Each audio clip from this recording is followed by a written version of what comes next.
Good evening, everyone. I'm Sharona Bishop, sitting in for the great one, Lou Dobbs Tonight. Well, Joe Biden just gave the most unhinged interview on Morning Joe, where he repeatedly shouted and dared his critics to challenge him for the presidency. Watch. The American public is not going to move away from me as an average voter. And again, I'm here for two reasons, pal. One, to rebuild the economy for hardworking middle-class people, give everybody a shot. Just a straight shot. Everybody gets a fair chance, number one. Number two, remember all this talk about how I don't have the black support? Come on, give me a break. Come with me. Watch.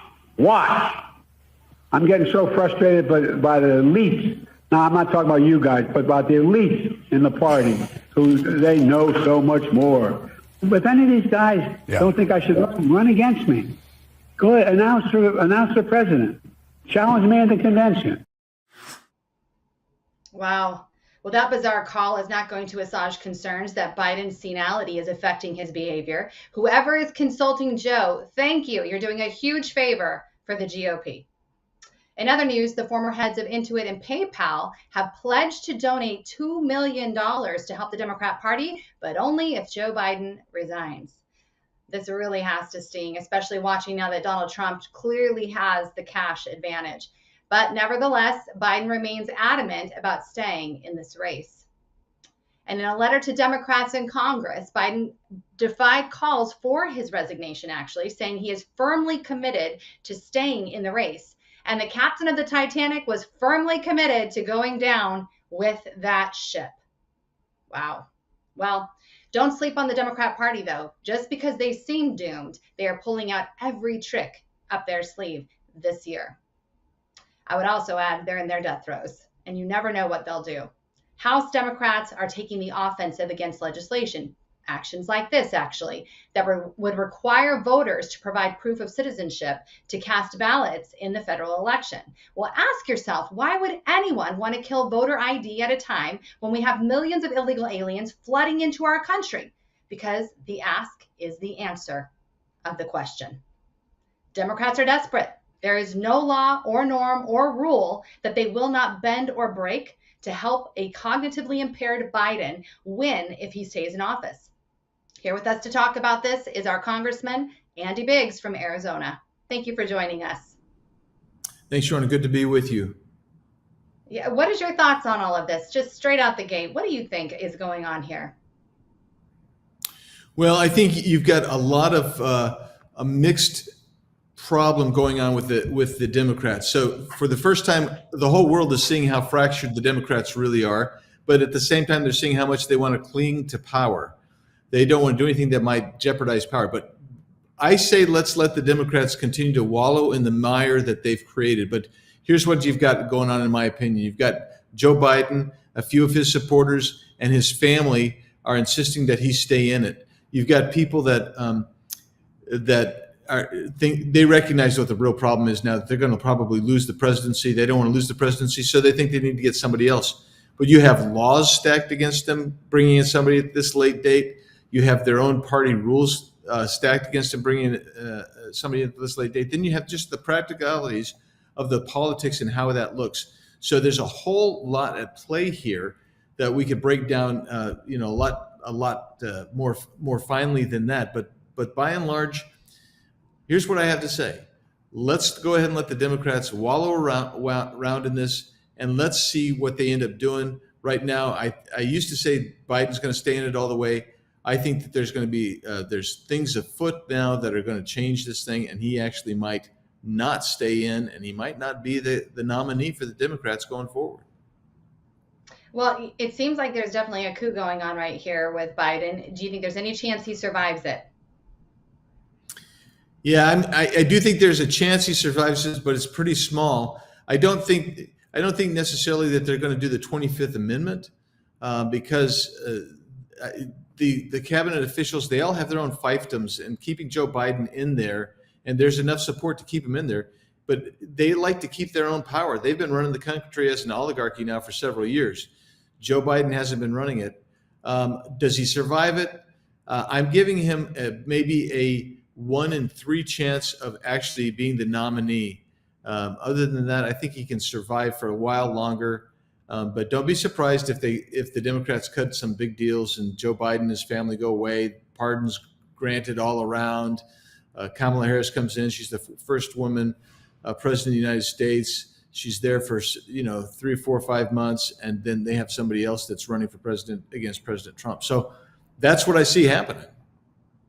The only challenge I have with that is that so many of the American people knew already that there was severe issues with President Biden. Every time he spoke, it was challenging to listen to him for more than a few minutes. His wandering off the stage, just all the times that he displayed that he was already having cognitive problems. This was not new. I think from what I've heard from so many people commenting on the debate, they were surprised he held it together as well as he did for as long as he did. They already knew what was happening here. So that's why I'm having a hard time with this. You mentioned that you believe there's an oligarchy that's been running things anyway. So why does it matter? Why can't, this is like presidency at Bernie's place. I mean, essentially they can keep holding him up to be the face and they continue to do what they're doing behind the scenes. Why not just do that? Shorna, you're exactly right. And that's why I say that he actually has a chance to survive. The oligarchy likes it. The Uniparty can keep doing what they're doing. But they're trying to have to gaslight the American people. And so since the left-wing media, the mainstream Uniparty media, the Uniparty politicians, all those people actually have been gaslighting the American people for several years. They had to know, because you knew it, Shirona, I knew it, that Joe Biden was cognitively impaired and couldn't actually run the country. We knew who was running the country. It was the oligarchy. So the question has always been, in my mind, is would they ever do anything to lose their oligarchical powers? And the only thing I can see is that the Democrats are looking at it and say, yeah, we have to do something. We may end up losing the presidency, but they worry about their down ballot races, whether it's Congress, state, local elections, because I do believe by gaslighting the American people for so long, and now that the mask is off, that the American people know what's been going on and they know who's been doing it. It's the media and Joe Biden and the Democrats. And so the question is, can the Democrats even survive the down ballot ticket based on what's happening here at the federal level, the presidential level? Mm-hmm. That's a really interesting concept. We haven't really talked about that very much at all, because I guess for me, in my mind, I've just assumed somehow President Trump's going to win and it's just going to be, a 4th of July victory all over this country. But the reality is seeing money coming back into play here in the Democrat Party. You've got Bill Harris. He's got Democrats for the Next Generation that he's launched, where he's literally putting up candidates they're going to have a debate.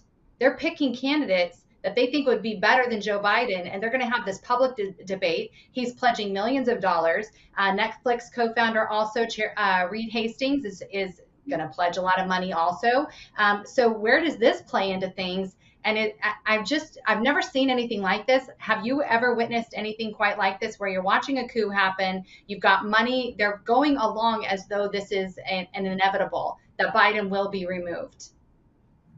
Yeah, this is, I won't say it's unprecedented in U.S. history, because there's been a couple in the 1800s. You had a couple things that were not manifested by the media, but I would say that in modern history, you've never seen anything like this. And I do believe that Joe Biden, the majority of the odds are that he's not going to survive this as president and as candidate, simply because the big money, crazy left-wing liberal corporatists, they're trying to undermine him. They're trying to walk away. You're seeing more people from members of Congress now stepping away, people like Jerry Nadler. And I think this is unprecedented in modern political history, but it's also the money that drives the Democrat Party. They have these special rules, for instance, for mega donors get to weigh in. They get certain authorities within the Democrat convention and what have you. The question is, when are they going to make the change? Most likely, they're going to make a change. So if they're going to, when are they going to do it? They've got some timelines to get somebody new on the ballot. They've got to do that pretty quickly. So don't be surprised if it happens in the next few weeks. Well, you're in the scene. You're hearing all the conversation. Who would the Democrats like to have? What are the official options that they might be floating out there and around? We know Newsom, of course. Who else?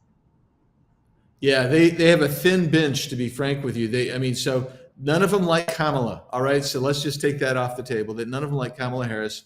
They don't like Gavin Newsom. They don't like Pritzker.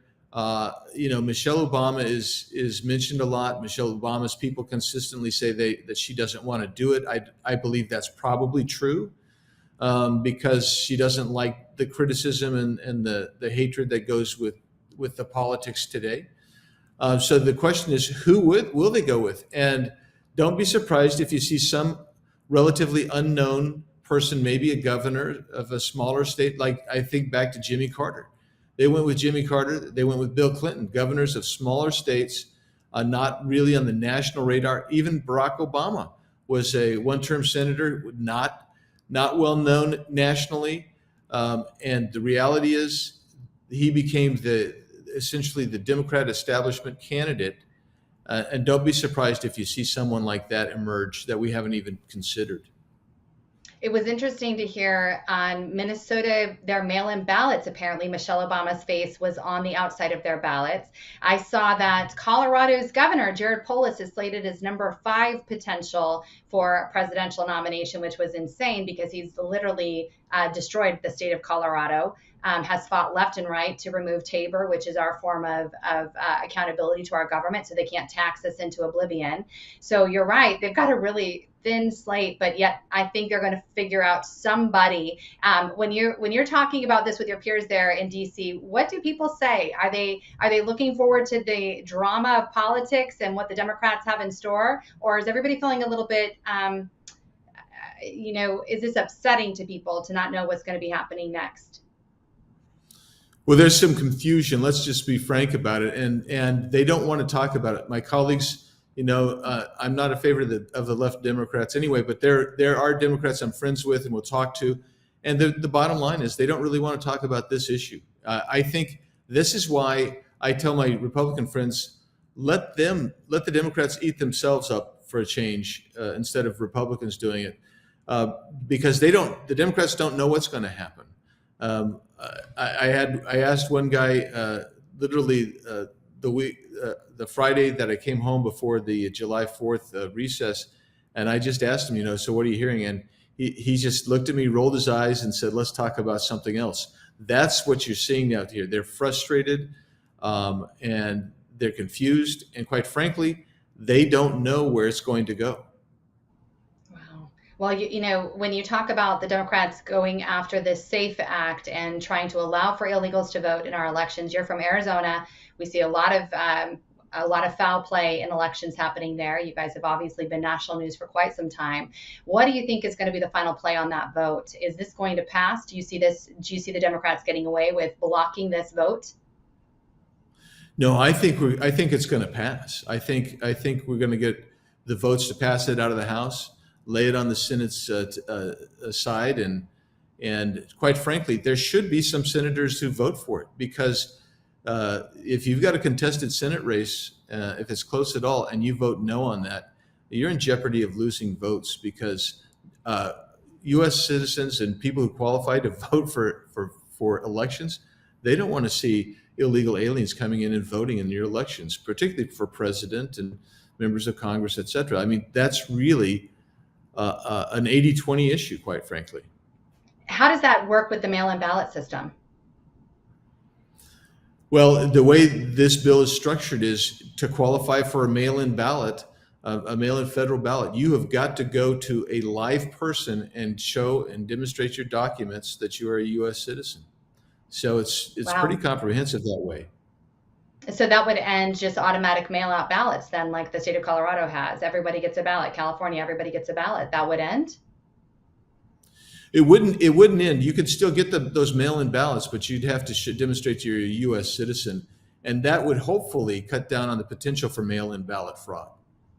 That's incredible. Well, thank you so much for joining us today and for your insight on what's going on there. This is what the American people want to know. It is confusing. It's so absurd at times, and you definitely bring a fresh perspective. Thank you so much, Congressman. Thanks, Sharona. Take care. The political establishment and its allies are panicking over the possibility of Donald Trump's return to the White House after November. Just look at how bad censorship is beginning to get. Last month, X formerly known as Twitter, censored the Trump War Room account during the CNN 2024 presidential debate. Google also suppressed Trump's presidential campaign website ahead of the June debate in Atlanta. But none of this, however, helped Biden much. Trump continued to crush him. The intelligence community is not too happy about Trump's return either. In his testimony last year, former CIA deputy Director Michael Morrell revealed that he was deeply concerned about Trump's personality. But if Trump's frightening the CIA, that's a good thing for Americans. Dan Schneider, the vice president of the Media Research Center, joins us now to discuss why elites are so afraid of President Trump's return. Dan, thank you for joining us. Sharona, great to be with you. Absolutely. So tell me, break this down for us. It's okay to edit the conversation that the president is trying to have. It's okay to edit a debate, to block it. I specifically remember Elon Musk coming out and saying he was not going to be censoring Trump's accounts for that debate. I guess that changed. You know, you must be talking about the Trump War Room that suddenly disappeared in the middle of the debate. You know, I had my team here at the Media Research Center, our Free Speech America side, monitoring all social media channels, knowing full well that some of these social media platforms like Google and Twitter were going to take down Donald Trump's, either his ads right after the debate was over when it's so critical, or in the middle of the debate. And X was the first. X took down the Trump War Room right when it was most important. Incredible. This has been the worst censorship that we've seen, right? Compared to 2020, how bad is this year shaping up to be, Dan? We are seeing Google and Facebook and YouTube and Instagram and the others starting to ratchet it up. They've been foretelling the world, not only in the US, but all across the globe, that they are going to be censoring based on, of course, we all know the three words, mis, mal, and disinformation. And of course, we also know what those mean. It just simply means anytime those left-wing big tech oligarchs disagree with you. But they've been telling us that they're going to censor, and we've been seeing it all over the world, in Italy, before the elections there, in France just recently, in Hungary. Google is testing out its tools overseas, so that it knows how better to effectuate its censorship policies to try to impact the elections here in November.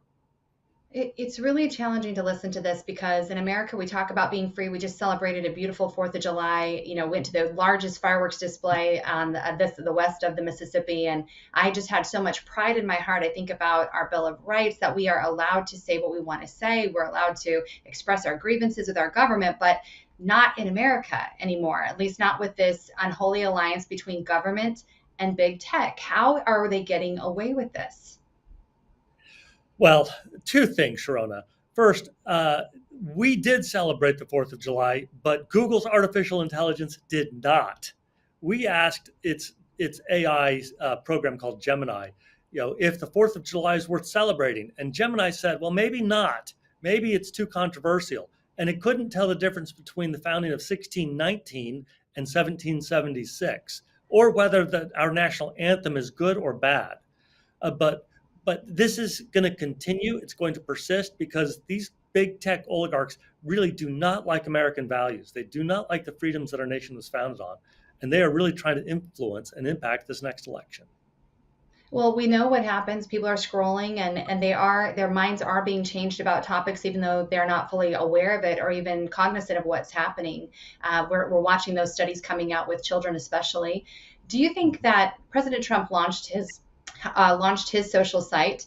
Do you think that has any ability to overcome what's happening in the meta world? Do you think it really can be as successful as those platforms have been? Well, it's going to have an impact. And it's also important to remember that as terrible as Google is and as biased as it is, at least conservatives can get their message across on X, on Facebook, even a little bit on Google, which is so biased. But at least our message can get through a little bit, whereas the New York Times, ABC, NBC, CBS, conservatives are completely shut out and don't even talk about NPR or PBS. We get a net negative on those platforms. Absolutely. When we're talking about the federal government, these different agencies, these bureaucracies that the people don't vote for, but are seemingly controlling everything, I had to chuckle, hearing Director Michael Morrell reveal that he was scared of Trump's personality. Knowing that, what do you think the measures or the steps they're going to be taking to silence Trump further, especially with the debate going on with Joe Biden and these other organizations that are bringing forward new candidates? They're going to be hosting debates with potential Democrat candidates. I mean, this is the craziest time ever to be alive. But what do you think that these bureaucracies are going to be doing, and how will they continue to censor and shut down our ability to talk about these things?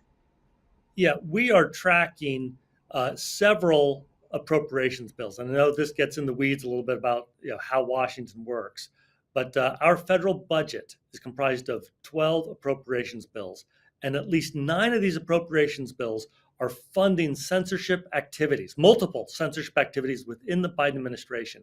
Our tax dollars being used to silence us. Let me just give you one example. The Department of Homeland Security, the Targeted Violence and Terrorism Program. This is the program designed to try to catch bad guys, terrorists. Our tax dollars that are supposed to be used to catch terrorists are being used to train radical lefties on how to infiltrate organizations like the Heritage Foundation and Prager University and the Christian Broadcasting Network and several other right of center Christian and conservative organizations to tear them down. The Biden administration is funding artificial intelligence design and programs specifically to silence conservative media like yours. Our tax dollars and the Supreme Court, you asked earlier, how is the Biden administration getting away with it? Well, look, I was really happy when President Trump nominated Amy Coney Barrett to the Supreme Court, but she wrote this opinion that continues, at least for now, continues to allow the Biden administration to use our tax dollars to censor us. She created this weird, standing argument about what would be required to continue this suit in the future. It's very likely, it's almost impossible for us not to win eventually, but that win is going to take place after this November election. So until this election is over, the Biden administration is going to continue to censor us with our tax dollars. The people all over the world are watching America right now. We were at the Make Europe Great Again event, and where it really just triggered this incredible, turning of events out there with elections. And they really can't understand why we are tolerating this. They're very concerned about America. They feel we have fallen into communism and we don't even realize it. These people that you're referencing, they colluded with the tech companies. Our government colluded with tech companies to censor the information that we, the people, wanted to share, that we wanted to put out there about our opinions and our views. And a lot of it was factual information. How do we know we haven't already descended into full-blown communism? Are we just fooling ourselves right now? I don't call it communism. I think the more accurate term is left-wing fascism. This is where, fascism is where government colludes with private corporations to achieve governmental interests and goals. And that is what we are seeing here. It is fascism. And the Biden administration is colluding with big tech specifically to achieve the goals of this administration. And whether we're talking about children and trans surgeries, or we're talking about the origins of COVID, or we're talking about just Donald Trump himself and information about Donald Trump. There's this collusion going on here. So I keep on picking on Google. Most people don't understand how impactful Google is for the left. We've done a series of tests for several months now. It continues to be the case. When you search for the candidate's name, Donald Trump or Joe Biden, and then use the term presidential campaign 2024, Joe Biden's campaign website was the #1 search result. And this is using a clean computer without any cookies. So if you try this at home, you're going to probably get different results. But for those middle of the road voters, those undecided voters who don't search all the time on computer websites, this is going to be more similar to what they are going to find. Joe Biden, the very first search result when looking for his website. But if you try to find Donald Trump's website in the 100 search results, you will not find it on Google. They bury it. In fact, Democrat.com appears, but Donald Trump's website does not. This is just one of the many, many ways that Google uses its tools to influence the outcome of elections. And of course, the Biden administration colluding with big tech, Google, Facebook, et cetera. It makes it very difficult, right? They're tailoring the information to their political agenda. So when you go to do a search, you're not going to be able to find what you're looking for. Is there any resources that we should be promoting or sharing besides Truth Social, where people can hope to at least have a little more fair balance? You mentioned X, a little bit potentially Facebook. Where else should we be getting our news right now? Of course, right here, but anywhere else that people can be doing quick searches for. I've heard of Tusk coming out. It was supposed to be a balanced search engine also to compete with Google. Anything else that people should be utilizing right now? Well, Tusk is a truly neutral site. I'll oftentimes hear people say, well, use DuckDuckGo. DuckDuckGo does not actually claim to be neutral. They just claim that they don't capture your data. But DuckDuckGo and Bing use the same technology that Google uses. You're going to get very similar biased results on those. Tusk is the one search engine that really is neutral. But go to places like your media outlet. That's where you get straight news. That's really important. And then I also tell people, subscribe to your local hometown newspaper, wherever you grew up. Subscribe to that newspaper. Especially if you grew up in a smaller town, they don't have the luxury of being biased. They've got to treat all their customers evenly. We hope so. Dan Schneider, thank you for joining us tonight and telling us the truth. People need to keep their eyes wide open. These are different tactics than we've been used to. Thank you for joining us. Thank you. Turning to other stories making headlines, a new report from the National Immigration Center for Enforcement shows that less than 2% of illegals are under the supervision of immigration authorities. You heard that correct. That means that all of the roughly 17 million illegal aliens in the U.S. are roaming free right now instead of being detained or even monitored. Joe Biden has single-handedly overseen the virtual death of immigration enforcement in this country. Meanwhile, in New York City, taxpayers are going to cough up another $1 billion to subsidize the stay of illegal immigrants in hotels.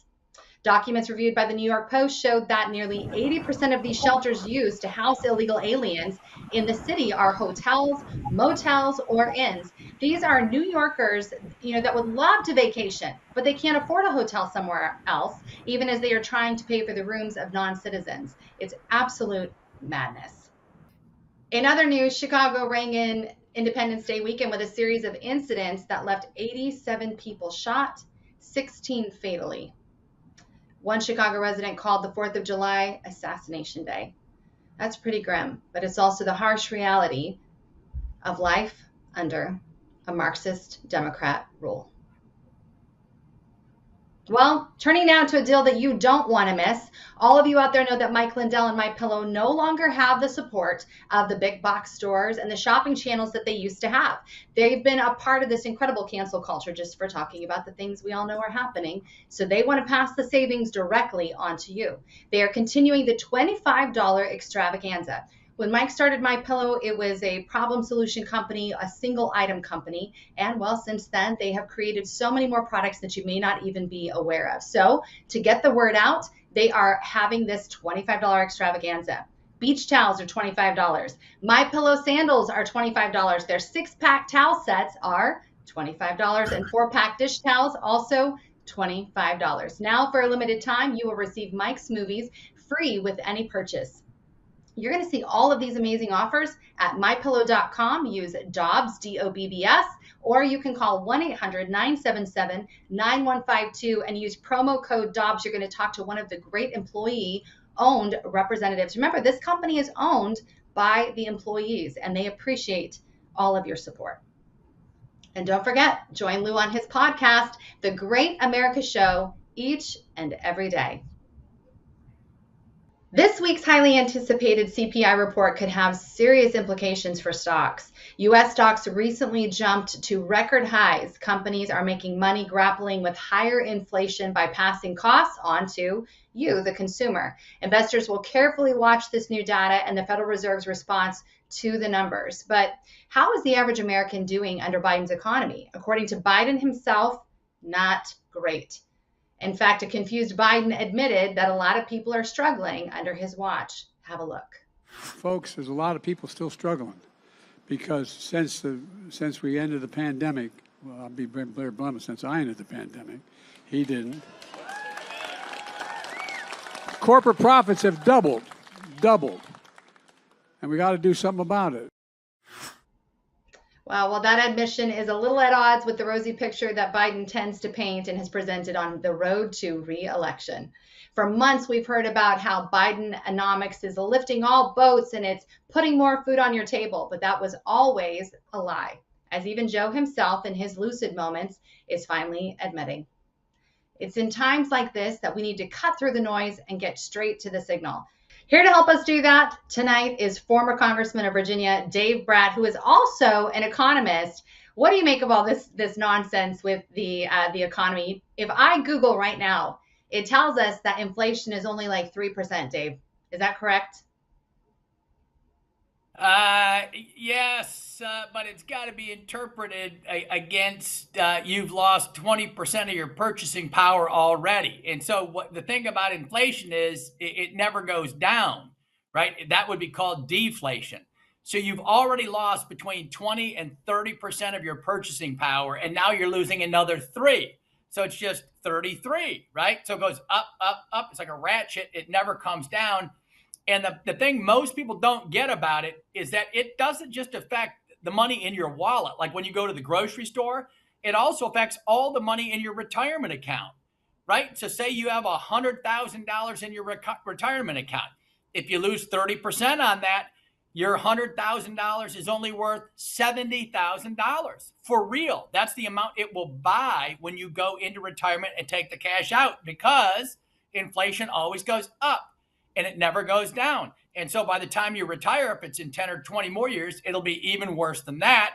That's why the Federal Reserve has got to go, or else we got to put in a Taylor rule after John Taylor, who followed, Uncle Milton Friedman, who won the Nobel for money. The answer is simple, but the political will is very weak.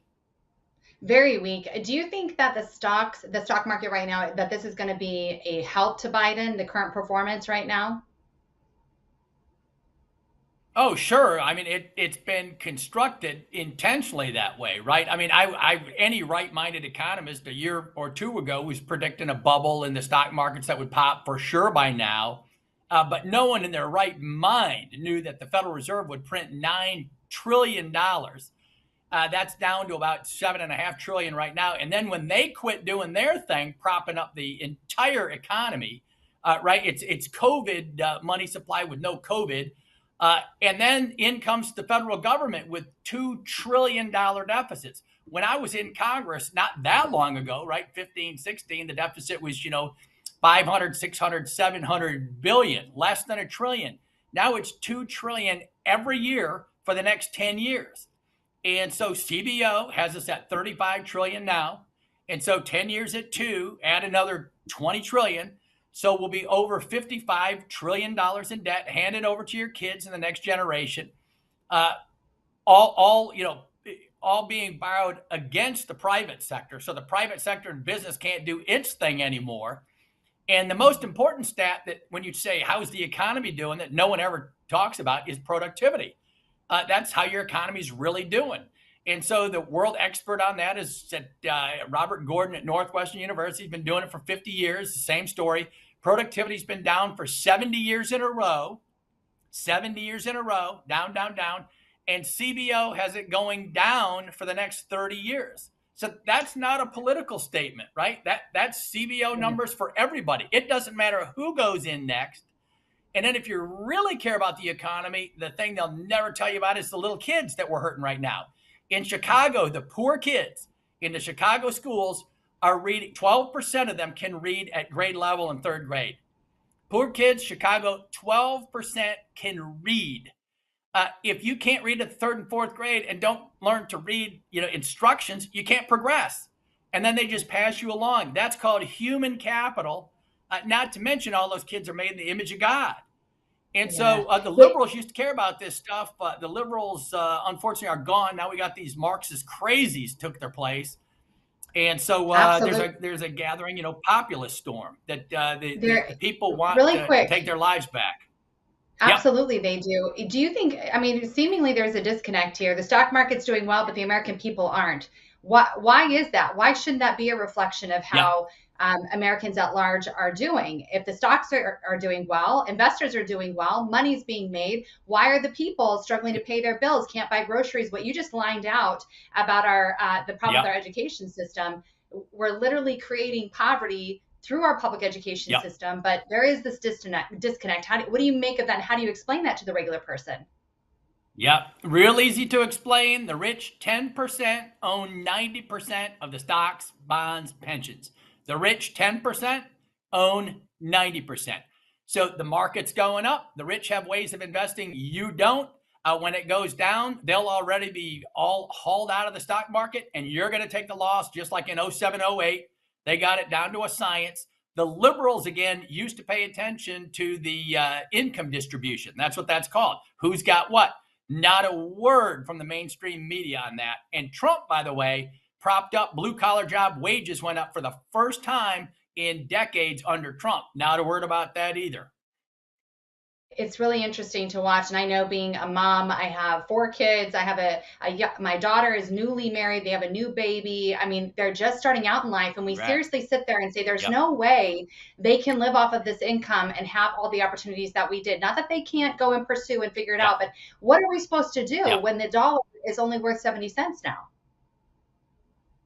Yeah, well, that's right. You go do what you can do, and everybody needs to get skilled up, right? And go into the jobs where you're going to keep your job, where you know you're safe, and then just save like crazy, and start looking at getting a little more advanced in how you invest. I don't give out financial advice, but you can buy some assets. You can have gold as a hedge. You can look at real estate. There's ways to get ahead a little bit, but you really have to be disciplined. And Americans have not been disciplined in the past decades. Now it's time to get that way. Well, I mean, the reality is that American citizens right now are buying their groceries on credit cards. They're paying for their gas on credit Yeah. card, and that's 24% interest right there. So what do you think the Fed's next move is going to be, Dave? Hard to say if there's any major cracks, right? The word is the commercial real estate. There's 600 banks that are in deep financial trouble. There's 2,400 banks that are in some trouble. So if those banks crack up credit-wise, that'll make it very hard for small, medium, even large businesses to get credit and succeed. The economy will immediately contract. That'll scare the daylights out of the Federal Reserve, and they'll be forced to print more money, lower the interest rate, and bring us even more inflation. They don't want to bring us more inflation right now because that jacks up the interest cost on the debt. So that's why we're in a no-win. If they print money, we're hurting. If they don't print money, we're hurting. That's what our elites, right? That's what our globalist elites that run this world have done to you, the American family. That's why it's time to pay attention to economics and get out there and vote the right way.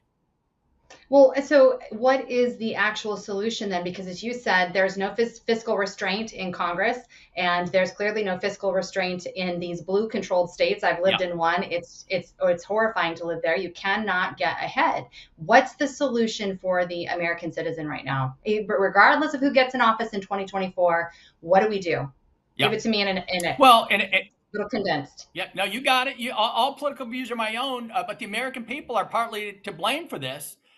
Right? They have kept the same host of leaders in place that have funded China. The Republicans and the Democrats just got together and funded a $7 trillion budget this year, last year, that funds everything awful. Everybody knows all the new jobs are government jobs and service jobs. There's no full-time jobs. All full-time jobs over the past 4 years went to foreign-born workers. So you need to throw the bombs out. And then aside from that, it's time to eat your spinach. No one wants to hear that, but the kids got to study hard. The rest of the world is studying hard because, believe it or not, we're way better off than the rest of the world is. But we got some brawls coming up. We're currently 14 hotspots around the world, 4 wars that are lit up. All that's new too. So you got to be very conservative right now, and you got to start finding candidates who you trust to lead this country again. I love that strategy. That's what we've been talking about at grassroots levels, starting from the ground, build it up. That's what we have to do. Yep. Congressman Brat, thank you for being with us on Lou Dobbs Tonight. We'll see you soon. God bless. Thank you. NATO Secretary Jens Stoltenberg found himself in an awkward spot on Face the Nation. Watch how he dances around the question of whether or not Joe Biden is fit to be the leader of the free world. Your real take on the private assessment of the President of the United States among NATO leaders? I'm absolutely confident that when all NATO leaders convene here this week, it will be a great summit. We will celebrate the 75th anniversary of the most successful alliance in history.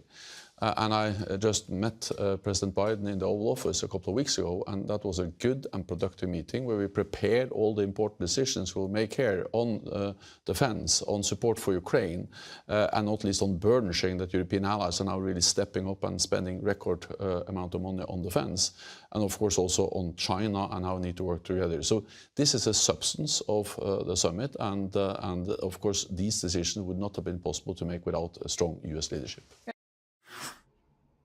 Stoltenberg managed to speak a lot without saying much at all because he knew that he could not answer the question truthfully. And when Stoltenberg was pressed harder on the question during the interview, he sidestepped it even harder. Watch this. If I started to comment on issues like that, then suddenly NATO, I will be part of domestic debate. Well, it'd be easy to just say no, yes. But I think it's important for NATO to stay out of that kind of domestic discussions. They are, of course, important in the United States, but NATO should not be part of it. What matters for NATO is the decisions what to do together.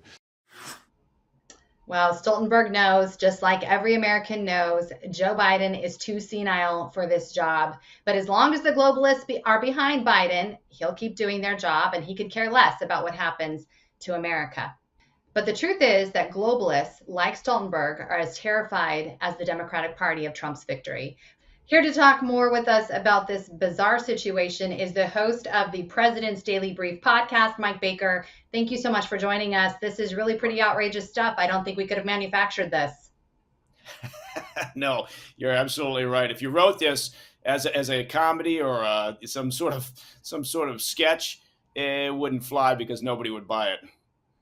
And yet here we are. So do you think that Stoltenberg is panicking over Trump's return? I mean, clearly. Well, I think so. Yeah, look, the fact that NATO is quote trying to Trump-proof the Ukraine war, it shows sort of this psychosis that has set in around the possible return of Trump. Right? I mean, the Democrats, for their part in the U.S., are banging on about the end of democracy. Meanwhile, they're trying to decree who might be the next president without bothering to ask their voters. It's true. And so just for people at home who understand, we experienced no war under President Trump. He had great relationships with the dictators even of the world, calmed everybody down. He had this presence of strength. He made everybody pay their fair share into NATO. What is it exactly that they are so afraid of with Trump returning to office? Well, look, he's a bit of he's a rogue. There's no doubt about it. And he's unpredictable. Now, you would argue, at least I would argue, that on the world stage, when you're dealing with someone like Vladimir Putin, or you're dealing with Xi Jinping in China, or North Korea, any country that doesn't have our best interests at heart, unpredictability is not a bad thing, right? Reagan was much that way. The Soviet Union was, in a sense, scared to death of what Reagan could do. They just weren't sure. They couldn't read him. As opposed to President Biden and some other past presidents where they can look and go, yeah, we know exactly what this person will do. We understand how predictable they are. I think what worries NATO, what worries leaders around the world is this unpredictability. But again, from a national security perspective, some of that is a good thing. Well, here's the thing I get really confused about, and I think the American public is confused also. We've already seen what a Trump presidency is like. We already know how he's going to operate with world leaders. So what is the fear? That there will be no more war, that there will actually be, responsibility from our friends and our members of NATO? What is it exactly that you think they don't want when it comes to this unpredictable nature?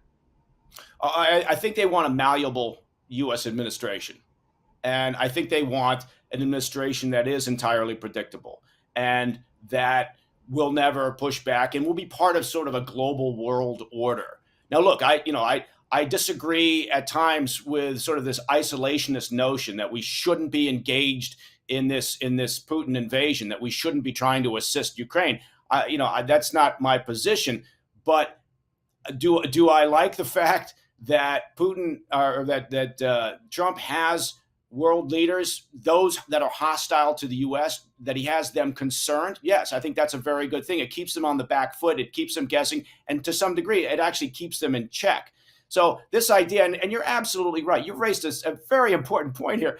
We've already had 4 years of President Trump, right? So again, if you just take it back to the domestic side in the U.S., when they go on about the end of democracy, well, I'm sorry, he already had 4 years to end democracy, right? They're using these fear tactics within the Democrat Party, and that's being picked up on by sort of this global world order that can exist overseas, and whether it's the European Union or certain mindset within NATO. And they pick up on that narrative and they run with it as well because they feel like it could be effective in allowing President Biden or whomever steps in at this point to take charge in the next election.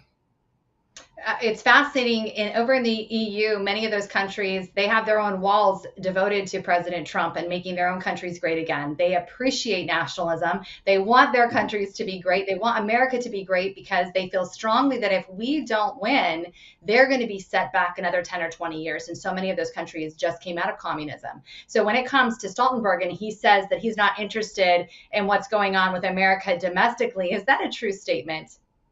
No. Absolutely not. Look, NATO, the fact that NATO is working hard right now to sort of shift liaison points and resource allocations and some of the protocols that exist within NATO for assisting Ukraine in the war shows you that they are watching what's happening in U.S. politics very closely. And again, there's this concept of Trump proofing, right? Of ensuring that resources will continue to flow. Well, the reality is that the U.S. is still the most significant warehouse for Ukraine in terms of munitions and weaponry and hardware. So NATO, and look, I think it's great that NATO has stepped up. I think it's one of the good things about the previous administration, the Trump administration, was that he pushed NATO. He made it a point, right? Sometimes it was less than eloquent, but he made it a point to say NATO needs to ensure that they're contributing everything that they should be contributing. And that the EU also has a responsibility. The EU is doing a very good job, frankly, in terms of supporting Ukraine. But it was important for Trump to do that, just like it was important for Trump to shine a light on Xi Jinping's regime in China and what they do, right? And to get us talking about the theft of intelligence and economic espionage and all the things that they've been engaged in for years. So, look, NATO can bang on about this, and I'm in Washington, D.C. right now, where the summit's taking place. They can bang on about this, but at the end of the day, I believe that there's not going to be a problem. I don't think President Trump's going to get into office and say, that's it, no more resources for Ukraine. I don't think that's the way it's going to work. Yeah, absolutely. That certainly hasn't been indicative of his personality before. Now, no. It's one thing to talk about NATO. It's another thing to hear Jim Jordan reciting about our own CIA, who are saying that they are concerned about President Trump's personality. What do you make of that? Well, look, I am one of those folks who I'm sad anytime we have to talk about the perception and the concern that the intel community became politicized, because during my time, I can only speak from my experience. It wasn't that way. We never sat in safe houses around the world in hostile environments for weeks at a time talking politics. Nobody cared, right? Give us the task, we'll accomplish the task. Hey, give us a new task. That was our job. And so the idea that some personnel within the agency and bureau and elsewhere over the recent years became enamored with their closeness to the White House and perhaps became a little too political. It's frustrating, and it's the wrong thing. You never want a politicized intel community at all. Are they worried about President Trump? Look, I assume that those individuals who signed that infamous letter, saying that it had the earmarks of Russian disinformation, they're probably concerned because obviously they've picked a side, and so they're worried about it. I'm more worried about the current state of the President Biden and his mental acuity. And the idea that somehow Kamala Harris and Jill Biden and Karine Jean-Pierre and a very small, tight group of sycophants and enablers, worked so hard to cover up what was happening, this sort of this mental decline. And we're all moving in that direction. We're all getting older. So this is not picking on the president because he's suffering from, mental decline. That's where we're all headed. But I think we all agree this is elder abuse. Yeah, I worry about that more than I worry about President Trump and somehow the end of democracy. Right. You are at the NATO summit right now. Any tidbits you want to drop? Anything that you've heard or seen that you think the American public should know about? Well, first of all, they should know that if you plan on driving in the city of Washington, D.C., don't do it. Stay away right now because security's tight, and as it should be. Right, we've got all sorts of concerns from a security perspective and the counterterrorism perspective. Right now, it's sort of a gathering of events. Right, the conflict overseas, the southern border that's been porous and allowed millions to flow in, and we don't really know a lot of those individuals and what their intent is.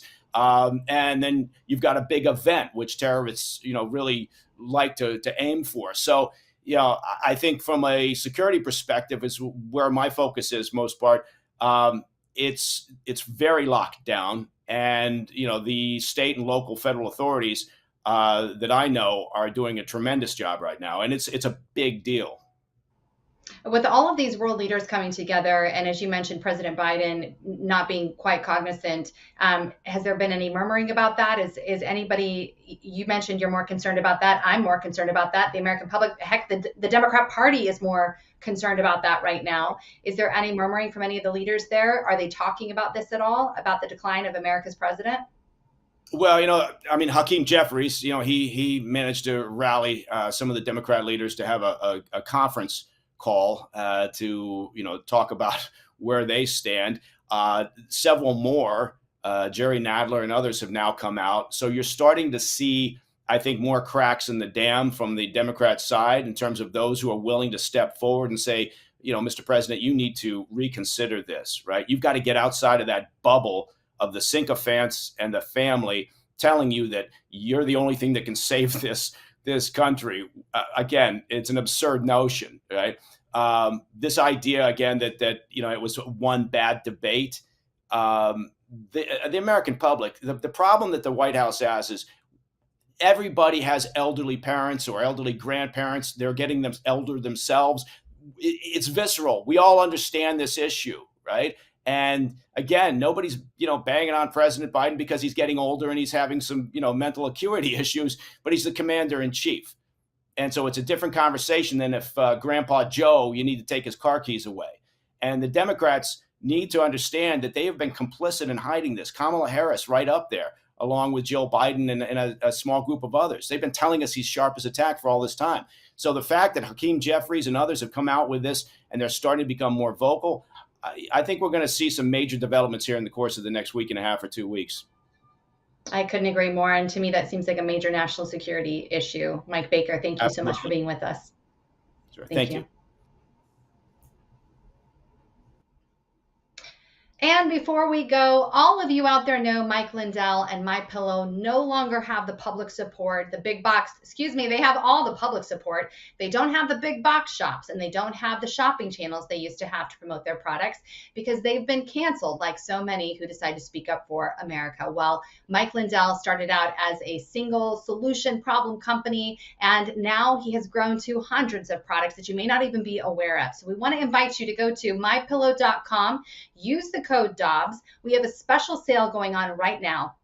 This is your $25 extravaganza, everyone. There are beach towels, MyPillow sandals, the 6-pack towel set, 4-pack hand towel set. You're going to love them. This is the extravaganza sale now for a limited time. You're also going to receive Mike's movies for free with any purchase. You're going to see these amazing offers and so much more at MyPillow.com. Use Dobbs, Dobbs, or you can also call and speak to one of the great employee owners at 1-800-977-9152. Make sure to use promo code Dobbs. And don't forget, join Lou on his podcast, The Great America Show. each and every day. And thank you all for joining us tonight. Remember, tomorrow, 8 o'clock Eastern, 7 o'clock Central. Good night, everybody, and God bless.